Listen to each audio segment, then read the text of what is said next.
Rosemary Matzik with Calaveras Community Television. And we have a series of stories starting, and they are called the Storytellers of Calaveras County. And we're basically trying to get the wonderful personal stories of our old-timers. And I truly believe it's important to link the past with the present. Our ancestors sat around the fires and taught our children how to name, how to count, how to give names to the plants and the animals. They told the stories of their ancestral backgrounds. They memorized these and passed them on. They talked about their escape from a savage storm, or maybe a wonderful hunt, or a child born. And they also taught us the dreams of the future. They shared their dreams. And though we've opted for a more written history today, it's more about statistics and dates and evidences and traditions and superstitions and religious beliefs and accidents among presidents and kings. In Calaveras County, our history is our heritage. Our stories survive in the bars and over the back fence from neighbor to neighbor. We like to talk about our personal tales of daring do. And every character we talk about is really a mixture of all of us. We clutch them to us.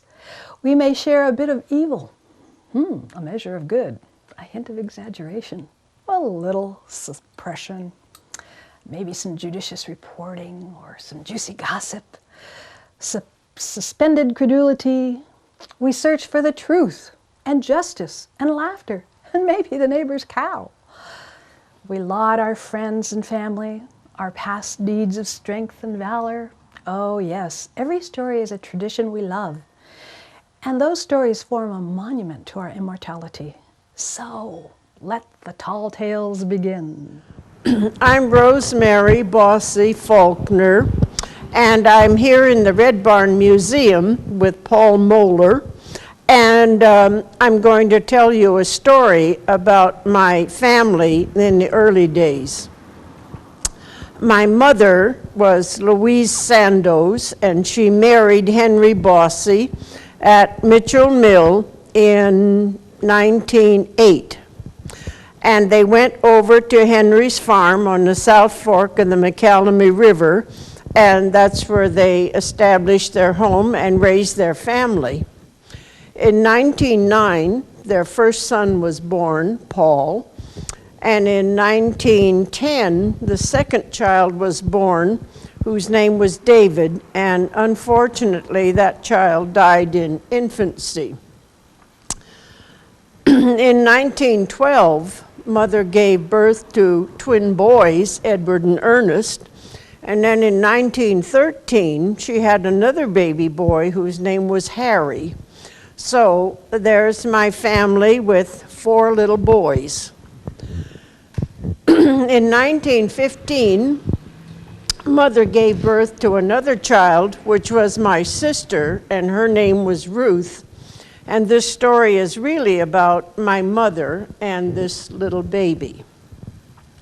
So in September of 1915, Mother became ill, and the baby was ill too. She was fussy, and the milk wasn't agreeing with her, and so Mother decided we better take this little girl to the doctor.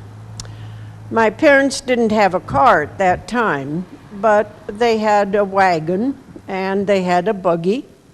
And so early one morning, they harnessed up the horse, and Mother wrapped up the baby in her little blankets, packed a suitcase, and left to go to the doctor in Sutter Creek. Now, this was a distance of about 40 miles from the ranch. So this was an all-day drive for my mother with the buggy, and they arrived in Sutter Creek at dark, and she went to the doctor's home, which was also his office, and the doctor was not at home. He was out on another call. But the doctor's wife took Mother in with the baby, and so they spent the night there, and of course Mother put the horse up in the livery stable.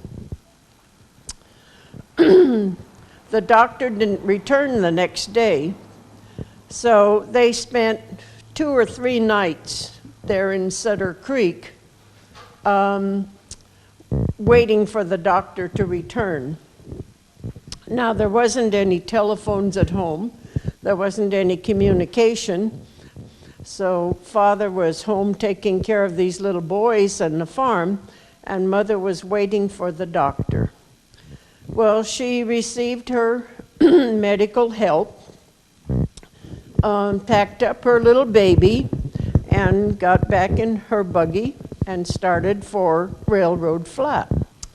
So Mother has seen the doctor, got her medication, and she gets the buggy and the horse from the livery stable, and they start back to Railroad Flat, where our home ranch was. That's, of course, an all-day drive with the buggy. And when Mother's on her way back with the baby in the buggy, a rainstorm overtakes her. And so by the time she arrived at the tailor's store in Railroad Flat, she was drenched. But she went into the store, and of course the tailors came out very alarmed that Mother was wet and said to her, "Oh, but Mrs. Bossy, where's the baby?" And Mother said, "I put her in a suitcase under the seat." So the baby was dry, and the tailors took her in and got her clothes dry and some warm things to wear and kept her overnight. And so the next day she could drive back to the ranch with the baby. And that's the end of that story. I'm going to share another story with you about my paternal grandparents migrating from Germany with their little family and coming here to Calaveras County. My grandfather came over first in 1880, and when he got established here in Calaveras County with the Winkler family, who was his brother-in-law, he sent for my grandmother. So grandmother came from Germany with her little trunk of supplies and 3 children. Henry was 10, Sophie was 8, and Willie was 6. So they came by ship and they arrived in Baltimore. My grandmother, not knowing the ways of the country, she only bought a railroad ticket as far as Chicago. So when they boarded the train and were all seated in their little chairs, a drummer, which is we now call a salesman, came on the train, and he was speaking very fluent German and was showing my grandmother a book about medical things she would need to know to survive in America. And my grandmother, thinking that would be a wise purchase, she pulled out what money she had, her little bankroll, out of her bosom, and she was going to pay the salesman, and he grabbed her money and ran from the train. So grandmother and her little family only got as far as Chicago. And when they got there without any money, they were put up in what Papa called a poor farm.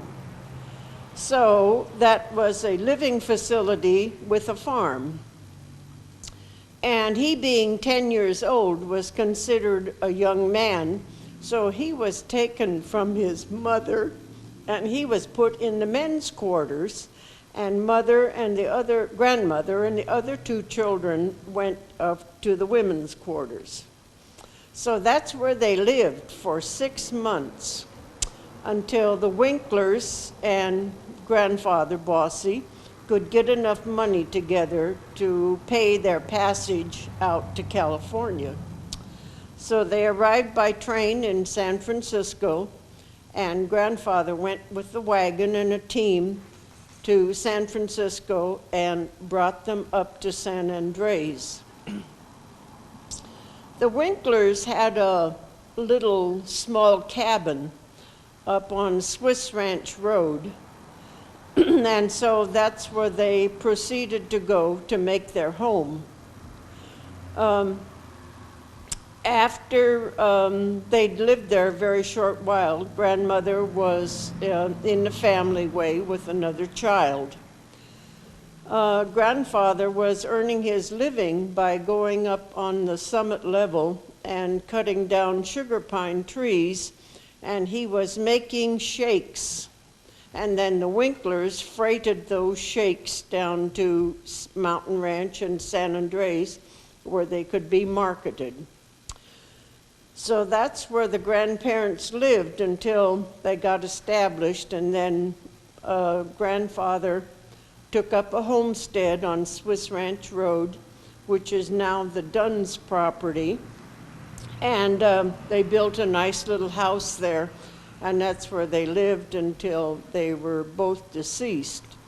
And my aunt married a gentleman from the Wiggins sawmill on Jesus Maria Creek, and my father worked in the mines early on, and then he became a freighter for the Domaghini and Rodazino stores, hauling supplies from Valley Springs up to the mines. And then eventually he took up ranching on the South Fork of the McCallamy River, and that's where the Bossy family was raised. So I hope you enjoyed my stories as much as I enjoyed sharing them.